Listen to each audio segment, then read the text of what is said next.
not saying it's nothing, obviously, you have to go do it. But I don't think it's a greater burden than that. And I don't think anybody would say the requirement that you have to have your permit on you when you carry your pistol turns you into a felon overnight. What if you're an elderly person and you're not following it exactly as the folks you don't register your clip, you don't register your firearm?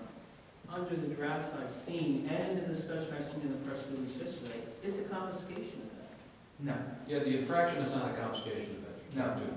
I think further down the road it could be, right? Well, first of all, third offense. you have to get to the step where an elderly person, and maybe it was a spouses that they didn't know about. How does law enforcement know that you have the magazine that you haven't registered? The person's carrying their firearm and they have 13 rounds in their Glock. And Okay, they cannot pull you over because you have a carry to inspect your gun. They're not allowed to do that. And by the way, it's not a concealed carry law in Connecticut, it's a carry law. You can openly carry. I would advise you to do it. Please don't like it. Please don't like it. But there are people who do, and the police cannot come and say, because I see you have a handgun, can I inspect your handgun to see if you violated the law with respect? They cannot do that. They can't do that. So there's going to be something in here to prevent stop and frisk, similar to New York stops and frisk. That's the current law with your pistol permit. There's no law that doesn't change. Stop the first at this point. I'm sorry? There's no law that permits stop the first. Right, no, look, and as I said, you can imagine this. this. Is if grandma holds up a liquor store and it fires off 13 Look, shots. and you can imagine this scenario. Look, there is a paperwork requirement. If you go and fill out the form and say I have 10 magazines, and then you go to purchase a new gun in 5 years, and on the application it says, show me your pistol permit or your certificate of eligibility, and you fill out all the information because you've already been approved for your fingerprint background check, and it says, do you have magazines in excess of 10? If you answer 10, and then the next time you answer 20, if they compared those two, that probably would get you in some trouble. So by spring breaks, I throw away the magazine, I forget to change the number. No, I actually left. No, actually, that's a good piece. Yeah. So if you write that you have 10, and then, the spring breaks and you don't want to get fixed, the next time you write 9, you haven't done anything wrong, obviously. But we actually allow you to go get your magazine repaired, if the spring breaks. But not replace. But not replace. Correct. And you can, So and you allow magazine cracks are. Correct, and if you have a Glock 19 and you want to sell the Glock 19, you're going to sell it without the 19 magazine, you're going to sell it. so you can't transfer those magazines. You can't to a federally licensed firearm. So I could ship it, I could sell it to an FFL. You can sell it as state or you can do the FFL. The hope is that the FFLs, there's an incentive here for them to say, hey, bring me yours, I'll give you 10s, and I can, some money sell in the state. Will you be able to transfer that assault rifle in the state to another party? I'm talking legal FFL transfer. Let me look at that. Okay. But I think the answer is yes. Yeah, I thought it had to be from eligible owner to eligible owner. It's fine, legal transfer, Yes, and now what you're going to require is complete. And the private transfer, which you could do right now, Yes. if you don't want to buy it. Yes. There's a responsibility on the seller to make sure they've conducted the background check. There is. And there's going to be a mechanism put in place. Is that, again, Easier. for large capacity only? So if somebody, for example, if somebody That's for- has a single shot 22 and they want to sell it to their neighbor, is Good that question. something that's For the sale of all guns. All guns. All guns. Currently that applies to all handguns of any type. No, I'm talking about Right, this would now apply to all guns. So if you want to sell a gun, you have to make sure that there's been a background check on the person who's buying the gun. And one of the things that we believe will happen, because some people had a meeting with the Public Safety Department today, they have been infuriatingly slow in dealing with people's permit applications. They have, Yeah, and we need to fix that, and there's going to be a change in that. But we also think that if you allow the FFLs to do it, they can go right on to NICS and get it done much quicker. Now, they might charge you a $5 fee. Oh, $75 for the Cabela's is Well, already geared. They might, but you know what I would Not argue? old desk. I would argue that in Cabela's, it's like the casino, right? I can charge less for the admission, because once I've got you in there, you're gonna spend money. Once you walk into a Cabela's, you know, so, but that will actually, I think, speed up all of the paperwork process, which right now is too slow. I hope you're right. I mean, I would say if what you're saying is in this law is actually in reality in there, That's it. then It's, I have a lot greater appreciation. I mean, I still disagree with a lot of it, but I feel like it's not a complete disaster on my rights. And so I have to consider, I'll read the law when I see it and make a determination of what my decision will be. gentleman in the back. Hey, John. I'm Bill Stevens, I live in Newtown. And when I was in Hartford, I made a testimony and I said that you legislators in Hartford, your asinine legislation would take my ability to defend my Victoria from my cold dead hands. And through evidently incrementalism, that's what you're trying to do. So today, I brought my Victoria, a 5th grade student at intermediate school. And I'd like you, as a supposed Republican and a supposed conservative, to explain to her why her dad and his ability to defend her at home, her school security still stinks. Like you, I can walk in there anytime. But why you, as a supposed Republican, would support this kind of legislation. I understand you're fighting to make it as palatable as possible, but still you support it. And you support some of these magazine bans. Why you would support this, and why her classmate loses his little sister in Sandy Hook, yet, and I've done nothing wrong, but her dad gets his rights infringed upon, and you support that. Well, I would say to Victoria, and I'll say to Victoria, and I'll say to you, and I'll say to everybody else, that everything you currently own at your home to defend her, you will continue to own and use at your home to defend her. But I have to register it. You have to register the gun. If you have a gun with detachable magazine, centerfire, and military style characteristic, yes. And you just said earlier that's a burden for me to exercise my right. Yes. Yes. And you support me having burdens on my rights as a former officer in the Army. I think that, Is there any right that you're entitled to you think comes without burden? I mean, have a serious discussion. I saw your testimony, it was compelling and it was fast. Thank you for doing it. Hello, Victoria.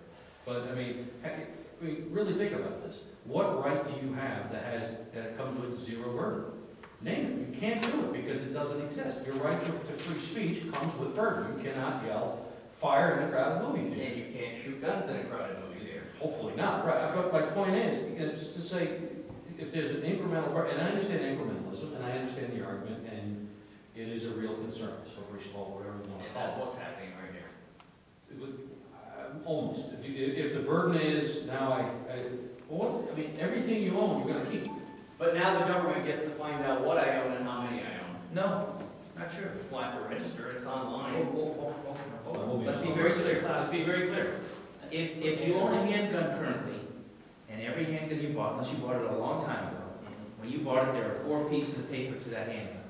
One you kept, one the seller kept, one went to your local police department, and one went to the state.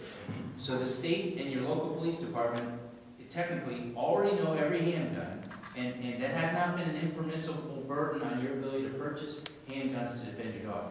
Well, I would argue that, but that's a separate Well, discussion. but it hasn't stopped you, it hasn't, Right.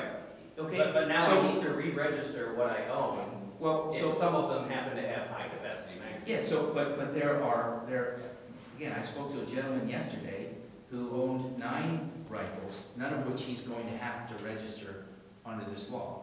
So yes, there are some rifles that we are going to prohibit from sale going forward. If you currently own one, you have to register. That is a small section of all guns that are in possession of people in the state of Connecticut. When viewed in isolation, it would be an impermissible, for me, it would be an impermissible burden. Because if that's all we were doing, they say, no. But because of all the other things we've been talking about, illegal gun trafficking, stiffer sentences, an actual focus on gun violence, school security, mental health checks, look-backs for people who shouldn't, have the whole package, that is what I said earlier. I'm a gun owner. I understand the issues because I'm going to be affected by them. If it becomes inconvenient for me, but I can add a couple of percent to the chances that this thing might actually work, I'm okay with that. If it's inconvenient for me and it's gonna do nothing, I'm not okay with that. And that's where I fall. And I will share with you the discussion that we had outside, I think it was the 3rd floor. You were up several days, but there were a group of us discussing. Yep. And it was you, and I forgot the other gentleman's name, I apologize, from your town, who's, Ryan, Andy, whose wife's in the wheelchair. that's Ryan. And his point, okay, resonated when we talked about magazine bans, whether you would say to somebody, can you still have that gun to defend themselves in the home? And the answer to him is yes. So when he talked about not taking away his wife's ability to defend herself, because he travels a lot, and his wife, I think, has MS, is what he said. Yes. She still has the ability to defend herself tomorrow as she did today. But she has to register what she She does. lawfully purchased, assuming she did purchase it. She does. Yeah. She does. But again, it's the camel's nose under the tent. Well, The government gets in there, now we know what you got, and Yeah, again, it's- registration is the first step toward Yeah. eventual, and even in California, some people have suggested laws, we're gonna confiscate assault weapons. It's happening, it happened in Connecticut. They want to, Ed Meyer wants to do it Right. tomorrow, okay? And So, but it could happen you're not wrong that if you have to register a gun tomorrow, that you didn't have to register today. That's a further creep of government. Yeah. But all law-abiding handgun owners have had, the paperwork sent to government about their handgun, and so far, okay, they haven't gone after your handguns. But So far. that's assuming that you were in the military, you don't have a handgun from the military, you're bringing it to the state, you didn't move in from out of state. Right, you're going on the assumption that the person is. But nothing happens to that person, the person you're talking about. The person who got the gun from a long time ago, or other things, nothing happens to them like this. But if they have a high capacity magazine, they don't have to register, whereas now it's not registered in the state, it would be registered with New Jersey or California or Alaska, wherever they. Well, there are no registrations, no other state has said, if you have a high capacity magazine, we want to have an accounting of how many there are. No other state's done that. In New York, they said you have to render it inoperable or destroy it or sell it out of state. I think this is a better avenue than what New York did. Yeah, that's the effective confiscation. This is registration, and it's problematic. for the reasons you mentioned. And for the assault rifles, you mentioned earlier, if you don't register your magazines, that's an infraction, whatever that means. First time. What about assault rifles? What if you don't register those? I'm going to look at it, but I'm asking you back. I think it's the same, John. Let me look at it. Sure. First, I want to thank both of you gentlemen for being so, giving your candor, rather emotional issue was being bandied about here. I want to change the topic. Quick question. On Monday, there was a full-page ad in the newspaper, most newspapers in Connecticut probably, about a proposed bill that's been in your court, having to do with some sort of change to the requirements for public notice in the newspapers. Yeah. I'm not sure of the specifics of it. On the face of it, it doesn't sound like a very good idea to me. Because I think those requirements were put in for a good reason, for the public's right to know, for all of them a right to know. And I would hate to see those notices be trimmed back or even eliminated. I think, my understanding is this bill kind of floated up a year or two ago too, a similar concept. I think the concept is for ease and less money, to allow those notices to be posted online. So you wouldn't reduce the notice necessarily, you just wouldn't require certain notices to be printed in the papers. Now, the papers are not too pleased about that, because they took out those ads, go, oh, that's a revenue source. So I'd be curious to know if there's any data or statistics, and John, correct? Yeah. If that's better notice, or I'd argue the internet's better notice. I mean, the two sides, so the two sides are towns and cities that may want to save some money, and the newspapers, who obviously is not an industry you want to invest in, right? I think it's an industry we want to protect. I totally agree. I just said- Wholeheartedly, particularly in this state. But, so they're fighting to keep their circulation. But I have not supported that change because in my opinion, and I kind of use, my mother test. She's 79 years old. And, you know, she's not gonna be looking for legal notices online. If she's gonna be looking for them, she'd be looking for them in the paper. May we eventually get to a point in time where, you know, I'm 49, I'm 79, I'm used to, I'm not even good on the internet either, we're not there yet. I still think the legal notices in the paper serve an important purpose. And I agree with that. That's the I concept. think it's somewhat tangential to what we've been talking about in regard to the guns. The price of our freedom and our democracy is worth it. Okay. And our towns, if we have to pay a few $1,000 to do this, it's worth it, because it fosters who we are, Fosters this. and we have to hang on to that, I think, everything we got. It's very worthwhile.